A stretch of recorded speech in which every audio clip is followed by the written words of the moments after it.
This is the Simply Real TV podcast, where we discuss the practical differences between true Christianity and the spiritually corrupt game that is commonly accepted as Christian faith in the world today. I'm Michael Hildebrandt, and today will be part 3 of a real-life example of a man who has lost his family for the sake of Christ. The opinions expressed in this podcast are based on the voice of God. So that is, and now we're at stage 3, or the end of our story, part 3. And you know, you two were still living in the same house, but I'm sure it could have been very different. You know, some people will separate for a number of years before there's a divorce, and so there's some people that are going to find themselves in that scenario while trying to find God and follow Him, and it's toxic, and it's been years in the making. Yeah. And the spiritual and emotional gunk that has accumulated in all the corners of the heart has just built and built and built, and there's no effort on one or both parties to do anything with that. Yeah. And eventually it gets so toxic that you can't coexist. And people divorce, right? Because, I fell out of love, or, well, she just doesn't give me, the time that I want. Okay. Right. Let's be honest. People divorce because they're not getting what they want. Yep. Selfish. Right? Yep. But that's not why you are divorced. Absolutely not. That's why she is divorced. Yes. From you. But that's not why you were divorced. So we're at the beginning of the end, and you mentioned before the question was really when and how. God said, my marriage is going to end. Freaks you out, right? It's right. like, I don't want to lose my marriage. Yeah. And yet you get better with that, and then it's like, well, how is this going to happen? When is this going to happen? What does this look like? Which is a question that is the where is the Lord question. Okay, God, this is what you're saying, but help me understand. Where are you in this? So at this point, we are. Your oldest son has moved out. Yeah. Right. He's married. He's married at this point. Yep. So he's living his own life and has kind of made his intentions toward you very clear. Yeah. No relationship. Yeah. Cut off. Right. Yeah. Once again, cut off because you were going to follow God and he was not. Okay? Correct. I'm going to beat that dead horse to death because it's so distinct from what we see today. And if we just want to back up just a little bit, whenever she decided to start attending the church that she goes to, my youngest son was very young at that point, and so it was a package deal. Right? He went with her, and God never once told me to speak to that, right? Or try to interrupt that or get in the way of that. But when I look back, we look over the course, we talked about the bitterness of the choice and what all that produces, right, in the heart. And sin upon sin, right? So now the very thing God had called us away from, now we're going to let my youngest son grow up in the world of the Phariseeism, right? So, and for years, Michael, God, there might have been, he would show maybe an interest or something would come up in his youthful naivety or exuberance, right? He would ask a question before he really had the awareness that, hey, mom and dad are doing two different things here, right, spiritually. And I would speak to things. If a point would rise up, I would make the point. But it was really unique in that God didn't have me doing a lot of engaging him and, broaching the issue of, the difference between true Christianity and what's, false Christianity of the day. We didn't have a lot of those conversations. But to your point, there was the older that he got, and as we entered the high school years, there were a few moments that the opportunity presented itself, and I would say something in the conversation Okay. I could literally probably count on one hand, though, how many times out of all of his years and the time we were together that we had those conversations. But one of those times, I'm not sure if this is where you're going, but one of those times is we were, in fact, I picked him up from an event. We were on our way back home, and I pondered it, and I had a couple of Jeff's books in the trunk of my car, and I always have those ready, hand out when needed, and it was in my heart, and I pondered it to give him a copy of those books. And so as we parked the car in the driveway, and I said, hey, and I forget, we'd had a small conversation. It was probably resulting from something that had happened to him at school that ended up in a little bit of a God advice or conversation. And I said, hey, got something that I want to give you. If you want to know, and I gave him the books, and I said, if you want to know what your dad believes, and you know where I go to church, it's no secret, it's different where you go to church. If you want to know what your dad believes, here you go. And he had some genuine excitement. He said, really? He said, these books? Yeah, I said, Jeff wrote those books. I said, this would be a great opportunity, right, for you to, if you want to know. Or if not, that's fine too. But here are these books. Wow, okay, I'm going to read this. Okay.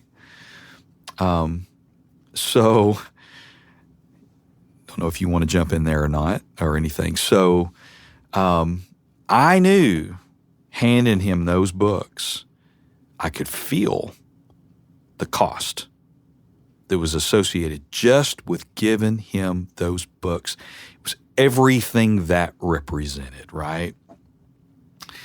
So there were battle lines with him already drawn somewhat. Yeah, and just what it would mean to his mother's perception. Right, that's what I mean. Absolutely. Absolutely. Battle lines with your wife over him. Yes. And it was interesting because I found myself, I tend to work later hours. He would get home from school earlier than me. But in the following week, after having given those to him, I remember walking back to his room. I'd gotten in from work and just kind of looking around a little bit just to see if I saw the books. Didn't see them anywhere. Stood out to me. I thought, well, maybe they're there. Maybe I just don't see them. And so another time I was back there, kind of looked a little more, didn't see the books. If I were to guess, not exact here, probably a couple of weeks later, I had already, my wife and I retired to go to bed one night and turned the light out, and she rolled over and said to me, hey, by the way, our son brought me the books that you gave him. And I just want you to know that he brought them to me. He did not feel good about having them. And I threw them in the trash. And my response to her was, that's okay, as long as that was his choice and his decision. At that point, she rolls over to go to sleep. Conversation over, right? Very telling. Yeah. Very telling, because that is not the way he reacted. Right. Right? So you have revisionist history going on. I think it's also interesting that he takes the books to her, like to submit to the queen kind of thing. Well, and he did say, according to her, that she said that he had told her, I don't feel right about having this, or something to that effect. But it was very much driven from this culture that had already been created, right? That she had created and spun, right, in his eyes. So now I don't know what really happened there, because there's a possibility she lied and he didn't say that at all. Yep. That's one possibility. Could be. Another possibility was he felt that, like you're saying, with regard to her, that he didn't feel when he's standing there with you, right? Yeah. So you see man, what a way to treat a kid, to have him have to make a choice between mom and dad, That should never happen. But you see this loyalty that is owed, to the mother. Yeah. And so, like I said, he may have said that to her, but there's obviously so much coercion going on there, because how many of the things that she gave to him over the years did he feel the need to come and present to you in the same way he presented these books to her? Never. So that's not right. Right. That's not healthy for a kid. That's not healthy for a marriage. And you can see, okay, she wasn't able to control you in the way that she wanted, but now she's got the boy, right? Yeah. She's got this kid that's young and naive and gullible, and just raised him with that. That is wicked. Yeah. And she turned him, as we'll see, against you. And you know what? I guess I mentioned earlier that I was very aware of the cost of giving him those books. Probably about 10 years before that moment, I saw it. It was it was a vision. It was something that, it was a knowing, and I saw a picture in my mind, and just had the realization that when the point in time came, because things had already started going south with my oldest son and had gone south with my wife, and when the point in time came that my youngest son would be subject to those kind of conversations, marriage would be over. I had that realization probably 10 years prior. So it sounds so simple. I gave him 2 books, but God was already highlighting the fact that, hey, there's a cost here. It's going to be a big one. Yeah. This is going to be the sticking point right here. Right.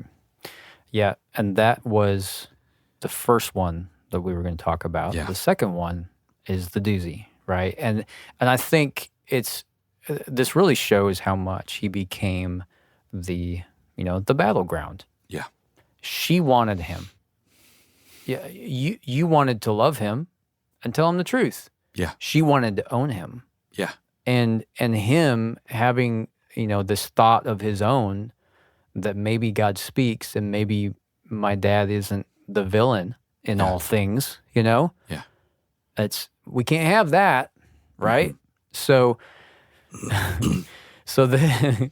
it's just funny to me. I know it's not funny because it's horrible, but so now that happened, and then later, I don't know how much later, but at some point God speaks to you to give him another book. Yeah. Right? Yeah. So it was a few months at least, Okay. Later. And so there is a great book by Francois Fenelon called The Seeking Heart. And I would encourage, it's a good read. Hey, Asking for the Ancient Path, After God's Own Heart, and we'll go ahead and plug those. But also Francois Fenelon, man, he was back in the, 15th, 16th century. He wrote some great, he had some great writings, really talking about death to self, finding God for real and real relationship. It's the stuff we talk about. And again, it just shows we're not some exclusive cult, right? But God speaks and makes his truth known, right? But we've got so many people on the broad road, and I'm lumping the false church right into that broad road. And he says in Matthew 7, narrow is the road that leads to life, and there, but if you find it, we just have few that seek and few who ask, right? But the truth is out there, and it's been speaking throughout the years. God has not been silent. So there's this great book. And what was in my heart was, okay. Sure, God could have come back and said, and by the way, it was very telling that those books went in the trash can. The books simply just couldn't have been given back to me, right? But or stuck on the shelf, or stuck on the shelf. No, they're trash. It was just in the garbage is where that needs to go, right? Well, and that's a sign of, hey, this is how I will treat anything that you do spiritually with him. Make no mistake, right? It's right in line That's a with declaration. what God would speak, 100%, right? And so, of course, God could have spoken anything at that point. But what was in my heart was, you know what? Okay. How about a book that has nothing to do with where I go to church? Well, in the sense that written by the people with whom I associate and go to church, right? Same concepts. But I didn't just rush out to go give him the book because it was a good idea, or having learned from Save Your Breath, right? That even those, all of those conversations, all of that relationship, it has to be submitted to God. He is Lord in that. So I sat on that for a while. It was kind of in my heart, but I didn't just go out and act on it, right? I wanted to make sure, Lord, is that what you're speaking? So a few months went by, and I remember very clearly it was in the summer, and I was out on a bike ride, and I was pondering this dream that I had, and I had this dream, and it became very apparent to me what needed to happen as a result. And the dream was very simple. To boil it all down, I was giving my son a book. Okay, now in the book, it wasn't that specific one in the dream. It wasn't that specific one, but I think it was a metaphor representing this book I'd been asking God about, and I gave it to him. And the statement was made that in the dream, that his mom's influence was darkness. And the next thing I knew, that had been made. And so in the dream, you're telling him this. Yeah, it was. The statement was being made. Right. I think those were metaphors of my heart, of who was saying it.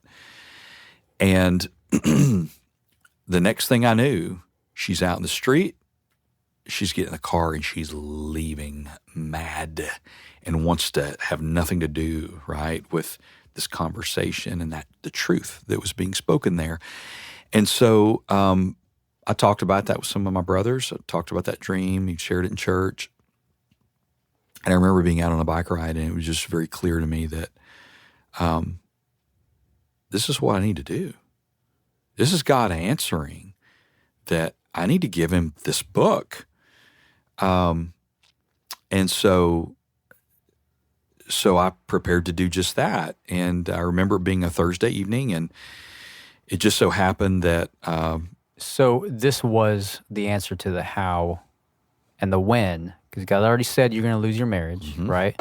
The when is now. The how is, well, by giving a book and making a statement. And I don't know that I fully connected the dots that, hey, this was going to be the actual moment, when I gave him the book. But I knew it was a big deal. Yeah. Right? Because now, to your point, to your terminology, battle lines have been drawn, and now this is sort of going on the offensive at that point. Right. Because I'm re-entering the fray at this point, but under God's leadership, right? Not out there in my flesh doing it. In fact, I could feel I could feel that flutter in my heart a little bit, right? And to work through it, and I had to be honest with that was in my heart. And so, as it turned out, it was a Thursday night. I got home. I'd purposed in my heart to give him that book, and unbeknownst to me, my wife had gone to a friend's house to spend the evening there. And I went back, and in our bedroom, I was pleased to see I had more than one copy of this on the bookshelf. And I, what was in my heart, I found the book, and I opened it, and I wrote a little inscription in it, and it was a verse, the one out of Proverbs, that cost all you have, get understanding, get wisdom, get understanding. And I just wrote him a little note. So I went in the kitchen. He was in the kitchen, and I said, hey, I got a book that I want to give you. And before you say anything, the last time we did this, it didn't go so well, right? And I gave you a couple of books that were written by, a guy I go to church with, and I understand that you don't want that, maybe. At least I was told that. But I got another book I want to give you, and it's something that I was talking to God about, and he has confirmed that I need to give you this book. And I handed it to him, and I told him a little bit about who Fenelon was and a little bit about his story and what the book was about, because there's a heavy emphasis of dying to self, letting go of self. And I said, and what's interesting is I'm going to tell you how I came to the conclusion I need to give you this book. I had a dream. And this may be where you think, hey, Dad's on the crazy train. But I know you've heard your mom reference dreams, your dad talk about dreams. Heck, you've had them. You've told me dreams you've had. God will speak through dreams, but it's all subject to his interpretation, right? I can run out there and interpret anything the way I want it to, but what's God speaking? Well, in the dream, I gave him the book. I told him that. And I said, I want to go and share with you what was the statement that was made in the dream, that your mother's influence is darkness. Okay, now I know that's hard to hear. That statement was made, but here's what I want you to understand. I love your mom. Okay? Know that. God loves your mom. God loves you. God wants us to be honest, and God speaks the truth. And this is the truth of what he spoke in relation to your mom's heart. And this is for you. This is for you to know. It's for you to trust. I said, listen, it's no secret that your mom and I are on two different paths. We go to different churches. I said, we've never had this conversation, you and I, and it's important to me that the door is open wide. I'm transparent with you. There's nothing that's going to be off limits unless God says it's off limits, but my heart's open. You can ask me anything you want because I'm quite sure you've probably been informed and you've been told things. But I want to tell you, son, you can come to me and you can have that conversation or not. It's 100% driven by you. We may never speak about any of these things again, and that's okay too, because it's your choice. But the thing that I want you to know and God wants you to know is the door is open. It is okay to ask questions.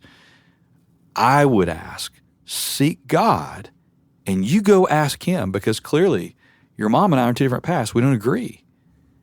You go ask the Lord what is right. You don't have to take my word for it, right? And initially, he made the statement, kind of like he did before. Oh, I'm absolutely, well, in fact, it was more definitive. I'm definitely going to read this. I said, good. Till we made it to that part about his mom's influence being darkness. There's a little shift there. He didn't like that, right? And so we finished that conversation. I went on back in the living room, and it probably wasn't long before then, he was going to be going to bed. And I could see, I turned on, in fact, I think it was a Simply Real TV show I turned on in the living room. I got in a Roku, and anyway, he came walking, and I could tell he looked a little disturbed, okay, by that. But at that point, not my call. Something difficult probably for him to hear, right? But it wasn't my call. It was God's call. It was his decision. And so, as the story goes, right, went to bed, got up the next day. It was Friday, went to work. And the plan was, I think, my wife was going to go out of town, I think potentially the next day, Saturday, go visit some family. My son was going to hang around and maybe go spend the night at his brother's house, maybe Saturday evening. So I get home Friday from work. House is empty. There's a note. It's plastered. Oh, it's sitting there on the countertop. It says, plans changed. Gone ahead and left early. Son went with the wife, which wasn't the original plan, right? And so I just pulled out my phone and I called her. I said, hey, so plans changed. I could instantly tell there was tension, right, in the voice and the conversation. And so plans changed. I said, hey, am I on speaker? Can our son hear? And no, you're not on speaker. Oh, okay. So plans change? Yep. Okay. When you coming back home? I don't know. Okay. You don't know? Said, well, just got school Monday morning, so I'll let you know. Okay. So we ended the conversation, and I knew I knew what was going on. They were offended, left the house, and I was a little under the weather. I'd gotten a vaccine, got a booster that Friday, and had a trip that was going to be coming up, and man, it put me down all weekend. And Monday rolled around, and there was a little bit of texting on Sunday evening, or it might have been a conversation, I don't remember, but maybe both. And the plan was for them to come home later on Monday, which was interesting because we were going to miss some school Monday morning. And so that was Sunday night. Then I went about my work day on Monday. Okay. And Michael, as the day progressed, we talk about God speaking and God being so good to influence and show the truth. And I'm retail, and I was at a store that we were getting ready to open, and it was uncanny. I was ending my day there, and God began to speak to me and just showed me unequivocally that I knew that I was going to drive home and my marriage was over. I knew it. Didn't know all the details, but at this point, it had already been disclosed that divorce was going to be the case. And God was so masterful to speak through this whole thing, because I drive home, and it's like I get there, they're both there. Yard needed to be mowed, so I just kind of quickly started mowing the yard. Well, as I'm mowing the yard and I'm weed eating, in fact, I think me and my youngest son might have tag teamed, and I'm weed eating, and God's talking to me the whole time that to prepare me for what was coming. And he was very specific. And it was interesting, as I was weed eating, he was telling me, he said, you need to be ready. They're going to confront you. It's going to be both of them. It's not going to be just her, right? You don't need to take this as his decision, okay? And what that means is, I knew what that meant in my heart when he spoke that, but okay, that it was obviously indicating something positive was not about to happen, and some damage was probably done, but I didn't need to take that as this is his final decision not to follow God, right? So I knew that. And there was just it was so specific, just all these things were happening. And so I walked in, I could still remember she made breakfast food for dinner. I sat down on the couch. A lot of times we would sit in the living room with TV trays. We'd watch TV show, game show usually. And God was so specific then. Because normally, as soon as we'd finish eating, I would get up and I would go start washing dishes. That was just what I would do. She'd cook it, I'd clean it.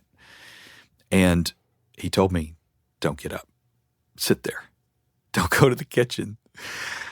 And as I sat there, wait for it. That's what I heard. And then she spoke up.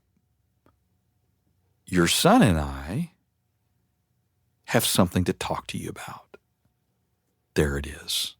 So I put my tray aside, and it began. The conversation. She says, basically, she let out with, after us talking, we have decided that your son doesn't want to be ambushed by you anymore with any of these conversations. And we're going to ask that moving forward, that if there's any conversations that you need to have with your son, that I have to be there. I need to be present for that. So I paused. I listened to that. And it was just very clear. And I very mildly said, no. No. Absolutely not. I'm not going to submit to that. If there's a conversation that needs to be had, I'm going to have it. And I'm not going to play by those rules, right? I paused. I guess she didn't get the rise out of me, in that moment that she was looking for. And then as the, I don't even know that I could do it justice to recount all the nitty-gritty details of the conversation, but the gist, the next point we got to was basically her telling me how inappropriate it was for me to say the things to my son that I did. And I said, let me just stop you right there. I said, look, I had a dream. God spoke. I said, she has dreams and God speaks, right? He spoke to me. He told me to give him the book. So really right now, what you're telling me, the thing that you're upset about, the thing that we're calling inappropriate, your argument really isn't with me. Your argument's with God. Well, that's your opinion, which just flies in the face. Okay, either God speaks, and he speaks through dreams, or he doesn't, because she's had her fair share of dreams, right, to bring to me as words from the Lord, right? Words from the Lord. I'm going to tell you this, I'm going to tell you that, and, about, why we're not going to be intimate and who you are in the marriage and what you've done, and you're committing spiritual adultery by going and hanging out with all this was driven by dreams that she had. But now all of a sudden, okay, it's not cafeteria style picking and choosing, right? Either he speaks that way or he doesn't. Okay, that's fine. So she begins to talk over that and enforcing and emphasizing the level of how inappropriate it would be to say that, and that was all my opinion. So at that point, I just simply looked across the room. She was to my right, and my youngest son was across the room, and I just looked at him, and I just spoke to him as if she wasn't speaking, just like this. And I'm telling him, this is why you need to go to the Lord. You seek God. Don't take my word for it. Don't take her word for it. This is the influence of darkness. And she was just talking over and talking the whole time. And he paused, he looked at me, he said, well, Dad, but me and Mom are in agreement here. I said, okay. And that's okay, right? And this is everything God was speaking as I was weed eating before I walked in the house. Don't take this as his decision, right? He's been influenced. The whole point of the dream, the whole point of what God wanted him to know. You're being influenced by the darkness of your mom. It's not a good influence, okay? It doesn't mean you hate your mother, right? But what it means is you're not being influenced in the right way by the truth, right? And so I told him, and that's fine. Listen to me. Take that to God and go ask him, because he hadn't done that, right? He's bought into a lie. I get it. At that point, she jumps to her feet, finger out toward the face. You listen here. You stop it. You have abused me all of our married life. Calling me an abuser at that point. You're going to stop. And I do remember saying, and it kind of dawned me, I was driving over today, I couldn't remember, because I remember saying, hey, this is my house. I remember saying that on more than one occasion. And I'm like, what did I mean by that? I think early on, it's like I got revelation on the way over today. And I remembered what was in my heart. No, this is my house. This is my house. I'm not going to back down. I'm not backing down from that. This is my house. She jumps up. Come on, youngest son. We're out of here. We're done. We're late. And I stopped as they're walking out the door, and I said, hey, we can be done. She stopped, looked at me, and then took another foot. I said, hey, we can be done. She knows what that meant. But out the door they went. And then here I am catching up, realizing, oh, my dream, the second part of that, was literally playing out in front of me. Out in the road, driving away, angry, mad. So I sit down, I just kind of, well, I guess your blood pumping, right? And I'm sitting down on the couch, and I'm realizing, processing what all just happened. And take a minute. I remember calling Jeff at that point, and I'd just say, man, I need to Say, what's going on here? Need to decompress a This little is bit. what's going on, and Yep. this is what happened. And as we were sitting there, and we had I think we had a couple of conversations, but what hit me was, I don't need to be here. I don't need to be the reason why they're not coming back home. I need to get out. My parents didn't live far away, and it just became clear to me. I remember Jeff saying, "You need to go with your gut. You know, that's what you're feeling. You need to go with that. You need to get out. You need to go." Because I'm recommending that at this point, right? The separation. And God had already been speaking. So as I'm gathering my things, just enough arms full of things, all the things I could get, and thinking through, what stuff I needed for the next few days, right? To get out. I'm going through the house, all the fire alarms, smoke alarm, that they go off. And I know sometimes that will happen, like when the batteries may be running low and they're all like wired on a circuit, whatever, and will go off and indicate, but they all went off and they stopped. And I knew that it was God. It's like, man, I paused and I'm like, what does that mean?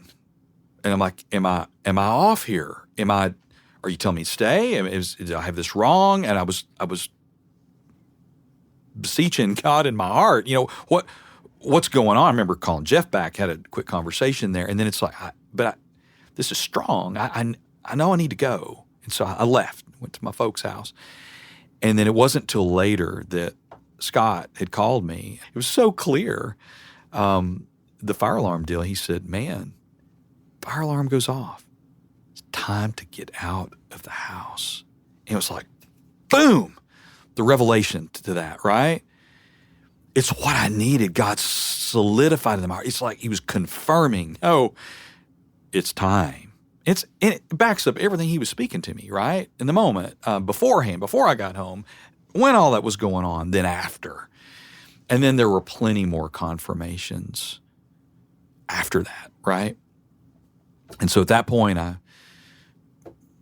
lived over my parents' house, which ended up being my residence for the next 10 months, right, until we could navigate all the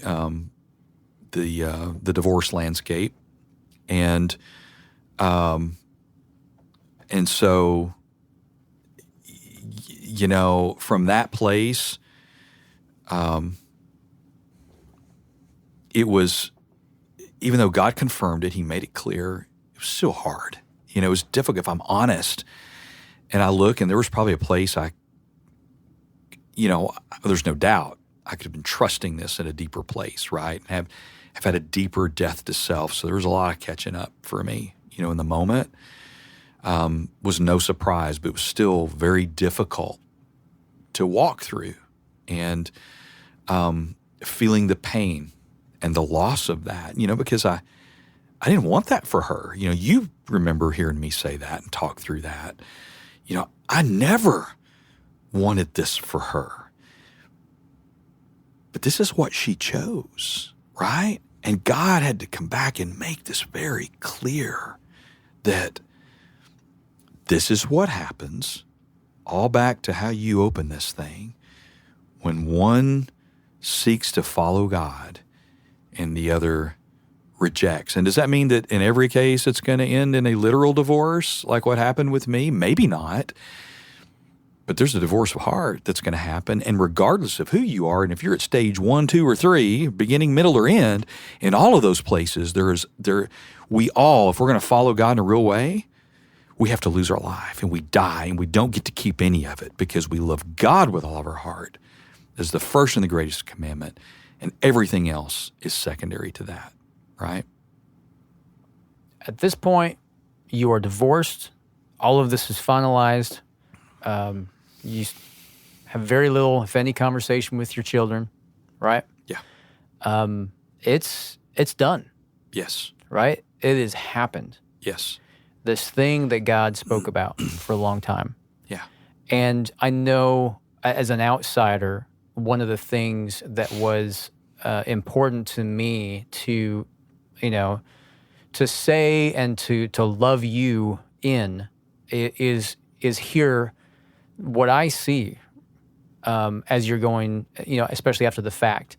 What I see is God has literally delivered you from a controlling influence that was keeping you, that was Lord to you, in at least a measure, that was controlling you and keeping you from being who you were supposed to be. God has literally delivered you from that relationship. And what's been interesting after the fact is recognizing how much of that has to continue to be died to in terms of your own decision to be owned, your own decision as to who's going to be Lord of you. Because ultimately, in every one of those decisions where you allowed your wife to have an influence that was not correct, really, okay, were you choosing her influence? What kind of? Really, you were choosing your own, right? And Sure. and that's the point. And that's why I think this is such a good story to walk through, is to recognize the deliverance of God in the thing that to us may appear like losing what matters most in the world, right? I don't want to lose my marriage. I don't want to lose my children. You needed deliverance Yeah. from that.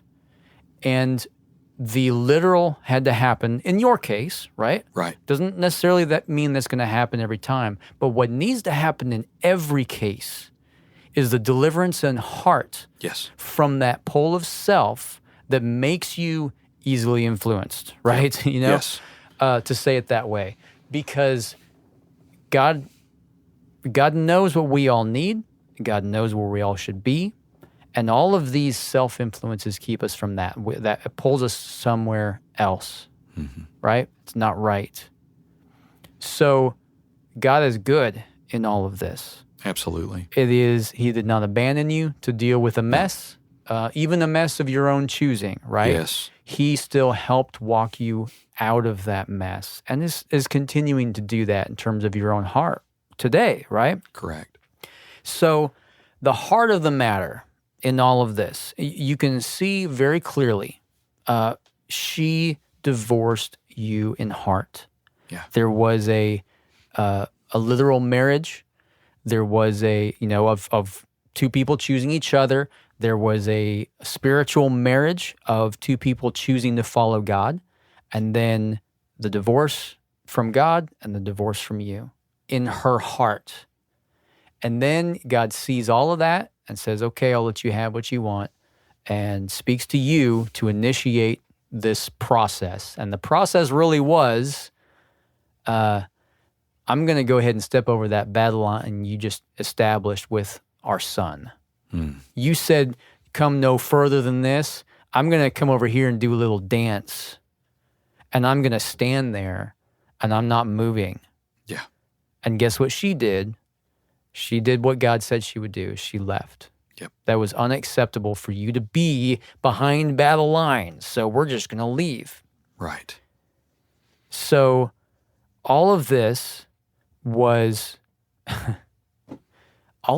God. Yeah. Yeah. I mean, and that's why I've said this like 40 times probably. That's why I love this story, is because it makes these points that the things that Jesus came and said and stood for are true today. Yes. They still happen because, well, here, let's go. I've realized I'm getting all excited. So before we get to that, okay, sorry. Apologies, back on track here. So all of that happened within her heart, and really it was just the legal proceedings and the walking out of that needed to happen after that. That all is done. It's all done.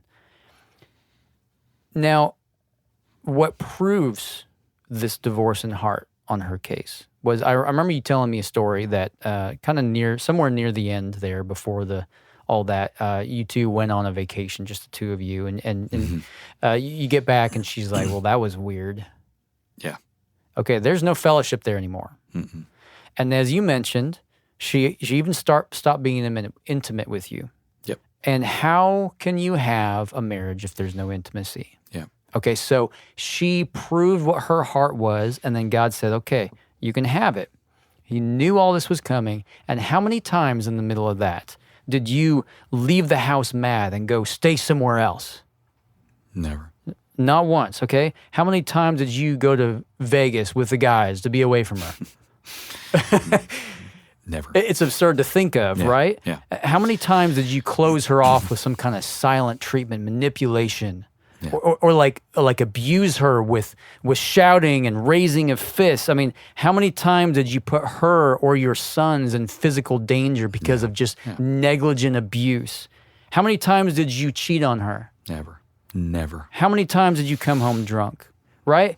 You see what I'm saying? How many times did you gamble away your paycheck? Never. You didn't do these things. Right. You did not leave her. Yeah. In fact, the first time you left was after she left, right? The fire alarms come on in the house, and you've done all these things in accordance with what God has spoken. Yeah. And she leaves, confirming and fulfilling what God had said. And then God says it's time for you to go. Yep. You didn't leave her. And that, I'm sure that hurts, or at least at some point it probably did, because of that betrayal. And that's a real thing. Yeah.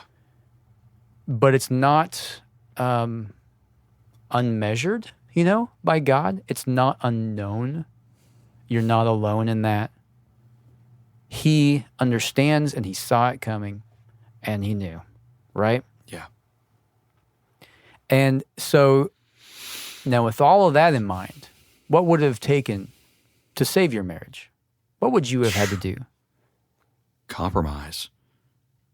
Reject relationship with the living God. Sign up to make her happy for the rest of our days, which I don't know that I even could do that if I wanted to.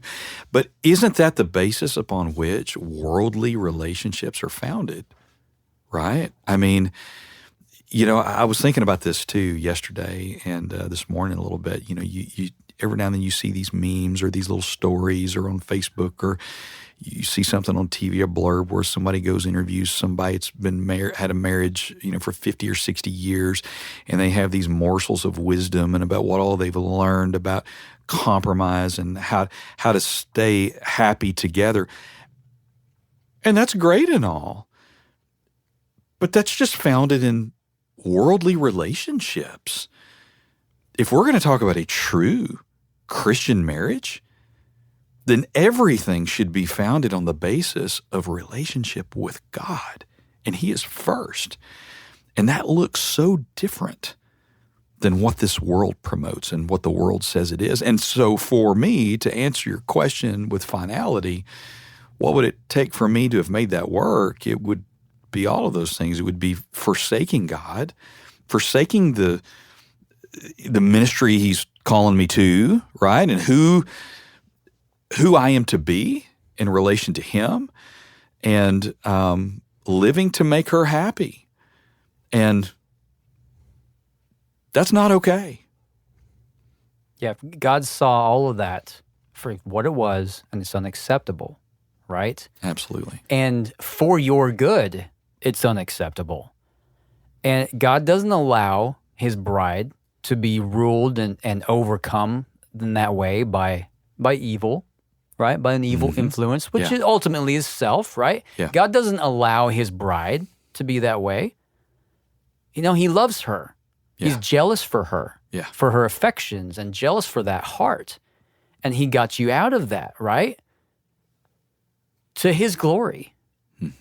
So I do want to keep in mind for everybody that's listening, the reality that God has intention for all of our lives. He has this knowledge of where we fit best. Like a cog, we don't just fit anywhere. There's a specific place where we fit best and where we're intended to be. And that has value for His purpose and all the things He's accomplishing in the universe, right? Well, I have this tiny little cog and maybe it looks insignificant, but to me, I love it, and it goes right here. If I allow it to be over here where it wants to be, it's going to get beat up because it's not right. It's going to get torn to pieces. No, no, no, no, no. Stop, little cog. Come on, put it over here. And that is the point. He sees our value clearly. Yeah. He understands what we are truly worth. We are no one to trust in terms of our own value estimation. We can't see that clearly ever. Right. God sees it right. And he knows we don't belong down there in the dirt or cast away. He has a place for us, not over here controlled and manipulated and owned by an influence that is not him. That's unacceptable. And he's actively, passionately working to deliver us from all of those things that pull us away from this one spot where we belong, where it's good and it's right and it's holy and there's light and there's spiritual food to nourish us and meaning and purpose and relationship, and he's speaking, and that's where we belong. Yeah.